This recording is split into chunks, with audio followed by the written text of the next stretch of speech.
नमस्कार, आप देख रहे हैं आकलन न्यूज टीवी। आकलन न्यूज टीवी पर आप सभी दर्शकों का स्वागत है। आज देवभूमि की नगरी हिमाचल के चंबा में एक असामाजिक तत्वों द्वारा लव जिहाद में एक मुस्लिम समुदाय के परिवार वालों ने मिलकर मनोहर नामक नवयुवक की 6 टुकड़ों में काटकर निर्मम तरह से हत्या कर बॉडी को फेंका। मनोहर गांव थरौली संगिनी तहसील सलूनी में अपने परिवार के साथ रहता था। आपको बता दें कि जिला चंबा का रहने वाला मनोहर, जिसकी उम्र लगभग 25 वर्ष थी, मंगलवार 6 जून की सुबह के लगभग 7:15 बजे फोन पर चाचा के लड़के ओम प्रकाश के साथ बात हुई थी। मनोहर ने बताया कि मैं काम पर जा रहा हूँ। काम पर जाते समय रास्ते में हत्यारे शरीफ के परिवार वालों का घर 10-15 मिनट की दूरी पर है। शरीफ के परिवार वालों ने उस पर अचानक से हमला कर हत्या कर दिया। 2 दिनों तक मनोहर के परिवार व रिश्तेदार ग्रामीणों के द्वारा ढूंढते रहे, लेकिन कोई पता न चलने पर उन्होंने 8 तारीख को पुलिस थाना केहार में जाकर गुमशुदगी की FIR दर्ज करवा दी। उसी दिन से पुलिस चौकी संगीन थाना की पुलिस, परिवार वाले और ग्रामीणों, जिसमें हिंदू और मुस्लिम, सब मनोहर को ढूंढने में शामिल थे। इस दरमियान मनोहर की लाश देखा गया, जिसके बॉडी के 7 टुकड़े किए गए थे। इन सभी टुकड़ों अलग अलग जगहों में पड़ा हुआ मिला। इस मर्डर केस में लगभग 11 लोगों की गिरफ्तारी हो चुकी है। इसे देखते हुए चंबा में धारा 144 लगा दी गई। गांव के लोगों ने आक्रोशित होकर हत्यारे के घर में आग लगा दी। कई राजनीतिक दल इसे राजनीतिक तूल दे रहे हैं, जो कि सरासर गलत है। यह मामला स्थानीय लोगों ने प्रेम प्रसंग का बताया है, जिसमें हिंदू और मुस्लिम में भेदभाव के कारण शबीर, मुसाफिर और उनके परिवार वालों ने मनोहर की हत्या कर दी। रुखसाना नाम की एक लड़की और मनोहर दोनों एक दूसरे से प्रेम करते थे, जो परिवार वालों को मंजूर नहीं था, जिसके के कारण मनोहर की निर्मम तरीके से हत्या कर दी गई। परिवार वालों का रो रो कर बुरा हाल है। परिवार वालों का कहना है कि जो भी इस घटना में शामिल है, उसे जल्द से जल्द उन्हें फांसी दी जानी चाहिए। मनोहर 3 बहनों पर अकेला भाई था। वह मजदूरी मेहनत करके अपने परिवार का भरण पोषण करता था। इस तरह की हत्या को देखते हुए कई संगठनों ने मिलकर हिमाचल में जगह जगह पर रैलियां निकाली जा रही है। इस घटना में हिंदू संगठनों ने मांग की है कि इसके कातिलों को जल्द से जल्द फांसी की सजा दी जाए और परिवार वालों को मुआवजा दिया जाए। तो आइए देखते हैं हिमाचल चंबा से हमारे पत्रकार अमृता चौधरी की एक रिपोर्ट। नीचे वाले जागो जागो जागो जागो जागो जागो जागो जागो मनोहर हम शर्मिंदा है, तेरे कातिल जिंदा है। मनोहर हम शर्मिंदा है, तेरे कातिल जिंदा है। आवाज दो, आवाज दो। मनोहर के हथियारों को गोली मारो सबको, मनोहर के हथियारों को गोली मारो सबको।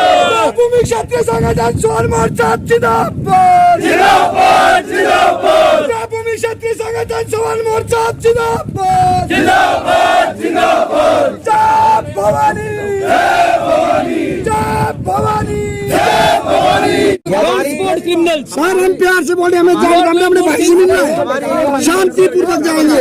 हमारी इच्छा है शांति व्यवस्था, बस शांति से जाएंगे हम, शांति से जाएंगे। आज और हम मिलकर शांति व्यवस्था के लिए आगे तो जाने दो ना, जाने दे रहे आप। मैं आपसे 2 दरख्वास्त है। आप भी जानते हो कि हमारे 2 काम है, न्याय मिले और दूसरी चीज ये है कि शांति। वही दो जो आप चाहते हो, बैठ जाओ, अभी बहुत है, बैठ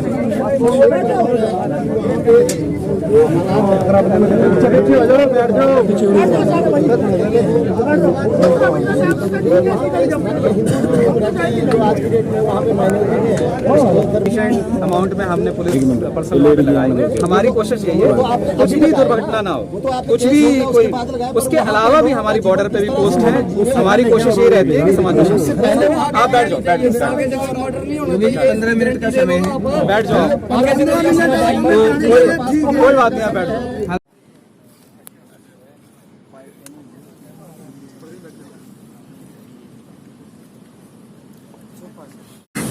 नमस्कार जी। सर, अपना शुभ नाम और परिचय दीजिए। रोमित सिंह ठाकुर। सर, कहाँ के रहने वाले हो आप?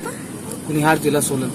तो सर आज आप चंबा में आए हो तो धारा 144 का पता भी था, लेकिन फिर भी आप आए तो उसका क्या रीजन था?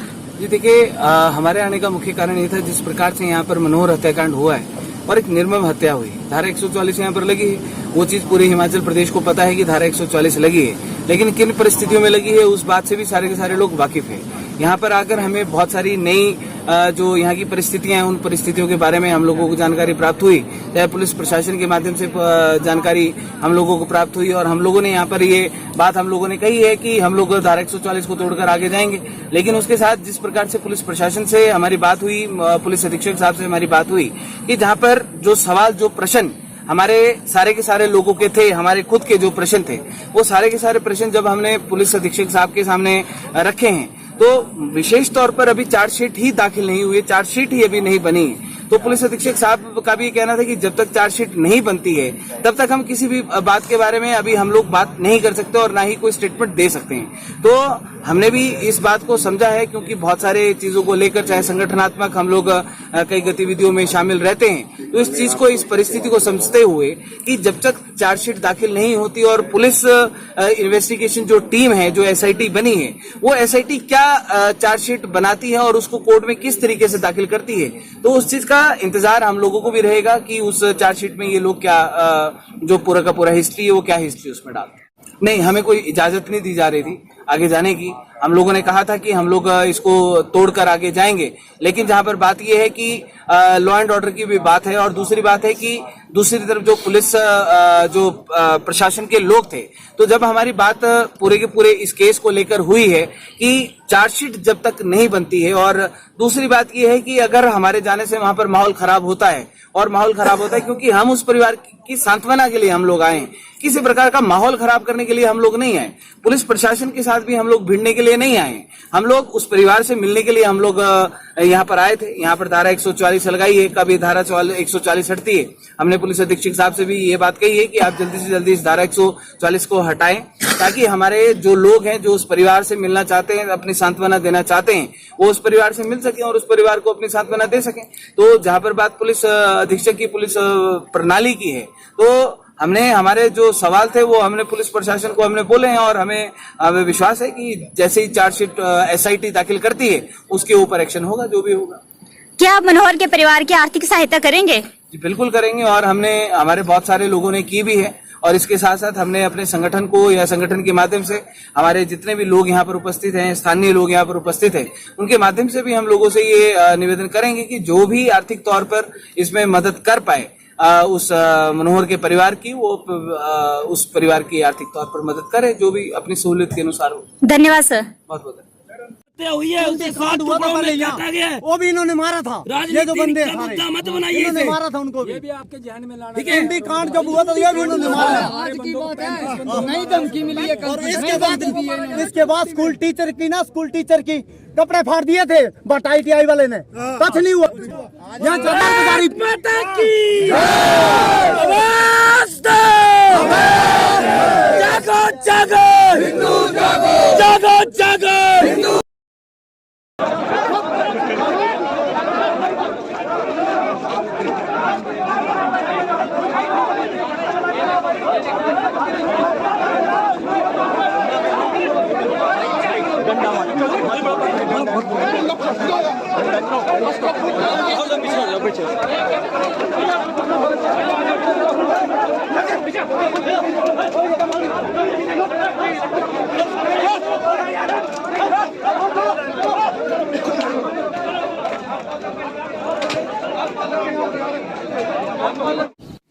नमस्ते सर।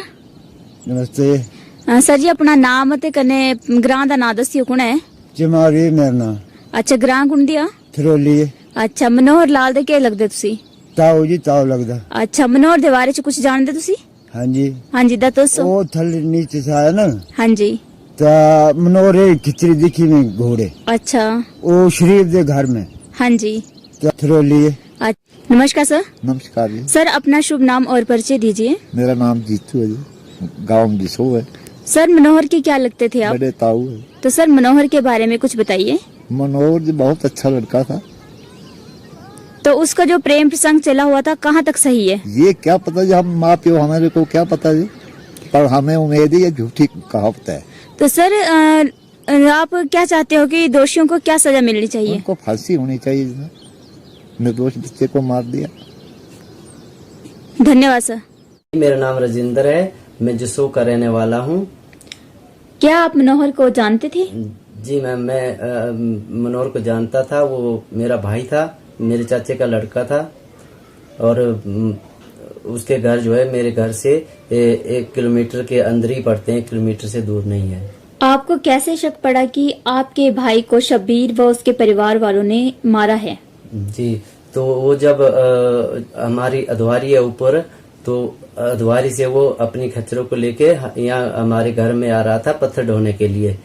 तो 15-20 मिनट का रास्ता है वो जहाँ पे शबीर का घर पड़ता है, और वहाँ पर उन्होंने उसकी खच्चरें हमें मिली। वहाँ पे पूरा एक दिन वहाँ पे खच्चरें रही थी उनकी।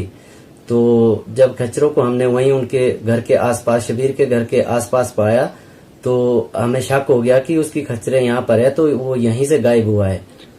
और इसमें बताया जा रहा है कि खच्चरों ने बहुत अहम भूमिका निभाई है, तो क्या यह सत्य है? जी मैम, यही तो जब हमें वहीं पे खच्चरें मिली तो उसके शक के आधार पर भी हमने उसको वहीं पे मतलब ढूंढना शुरू किया था।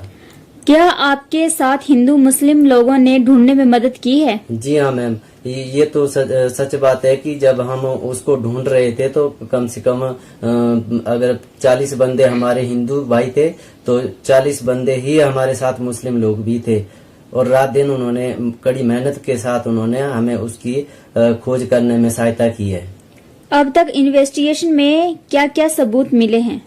मैम वो तो पुलिस वालों ने किए हैं, वो बता रहे थे कि हमने पूरे मतलब सबूत ढूंढ लिए हैं, लेकिन अब हमें बताया नहीं गया अभी तक कि क्या क्या सबूत मिले हैं, क्या क्या किन किन से उन्होंने उसको मारा काटा था। अब तक कितने लोग सलाखों के पीछे हैं? अभी तक मैम ये बता रहे हैं कि 11 बंदों को हमने सलाखों के पीछे धकेल दिया है। कितने औरतें हैं, कितने जेंट्स हैं, कितनी लड़कियां हैं? जी, तो इसमें 4 लेडीज आ रही है और 7 जेंट्स आ रहे हैं, सभी जो भी है वो परिवार वाले हैं। आप सरकार और प्रशासन से क्या मांग करते हैं कि दोषियों को क्या क्या सजा मिलनी चाहिए? जी मैम, जिस तरह से उन्होंने बहुत ही गंदा काम किया है, बहुत बुरे हालात से हमारे भाई को मारा है, तो हम यही चाहते हैं कि उनको फांसी की सजा हो। बस वो दोबारा हमारे इलाके में दिखने नहीं चाहिए, ताकि किसी दोबारे हमारे भाई जैसे किसी मनोहर जैसे काटा है दूसरे को ना काटे।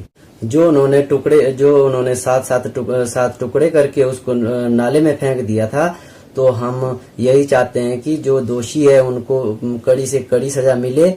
क्या आपकी पुलिस विभाग की टीम पूरा सहयोग कर रही है? जी हाँ मैम, ये बिल्कुल सही है कि पूरा सहायता की है। जब हम ढूंढ रहे थे तब भी वो एकदम से आ गए थे। अभी तक जितनी भी जांच चल रही है, हम तो फिलहाल यही सोचते हैं कि अच्छी चलती है। धन्यवाद सर। मैम अपना शुभ नाम और परिचय दीजिए।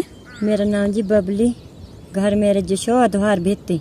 तो मनोहर लाल के आप क्या लगते थे? मैं बहन लगती जी मौसेरी। तो आप क्या जानते हो मनोहर के बारे में?